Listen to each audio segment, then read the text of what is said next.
عام نوجوان بالخصوص اس بات پر پریشانی کا شکار ہو جاتے ہیں کہ وطن عزیز پاکستان بھی لا الہ الا اللہ محمد الرسول اللہ پڑھنے والوں کا ملک، اور افغانستان بھی لا الہ الا اللہ محمد الرسول اللہ صلی اللہ علیہ وآلہ وسلم پڑھنے والوں کا ملک، یہ بھی اسلامی ملک وہ بھی اسلامی ملک، ان کی سرحدیں بھی آپس میں ملتی ہیں۔ تو پھر پاکستان نے افغانستان کے ساتھ جنگ کیوں کی، اور پھر صرف جنگ کی ہی نہیں بلکہ اس جنگ کو الحمدللہ کامیابی کے ساتھ فتح بھی کیا؟ تو اب ذہنوں میں سوال پیدا ہوتا ہے کہ یہ کیا بات ہے کہ ادھر بھی مسلمان ادھر بھی مسلمان،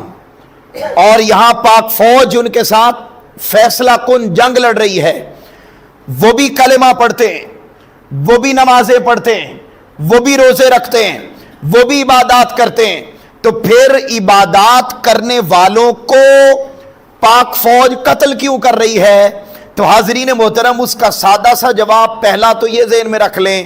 کہ اس عمل سے ہی یہ بات سامنے آ گئی کہ ہر عبادت کرنے والا عبادت کر کے بھی مسلمان نہیں ہوتا۔ کیا ہر عبادت کرنے والا عبادت کر کے بھی مسلمان نہیں ہوتا؟ منافقین ہیں، وہ بھی عبادتیں کرتے ہیں، لیکن قرآن مجید نے کیا فرمایا؟ وہ منافق دوزخ میں سب سے نچلے گڑھے میں ہوں گے۔ اسی طریقے سے ہم نے میدان کربلا میں دیکھا کہ ادھر بھی کلمہ پڑھنے والے،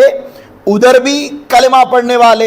ادھر بھی نمازیں پڑھنے والے، ادھر بھی نمازیں پڑھنے والے، تو پھر ذہنوں میں سوال پیدا ہوتا ہے کہ جنتی کون ہیں؟ تو فرما دیا گیا کہ جنتی تو وہی ہیں جن کی خاطر ساری جنتیں بنائی گئی ہیں، لیکن ایک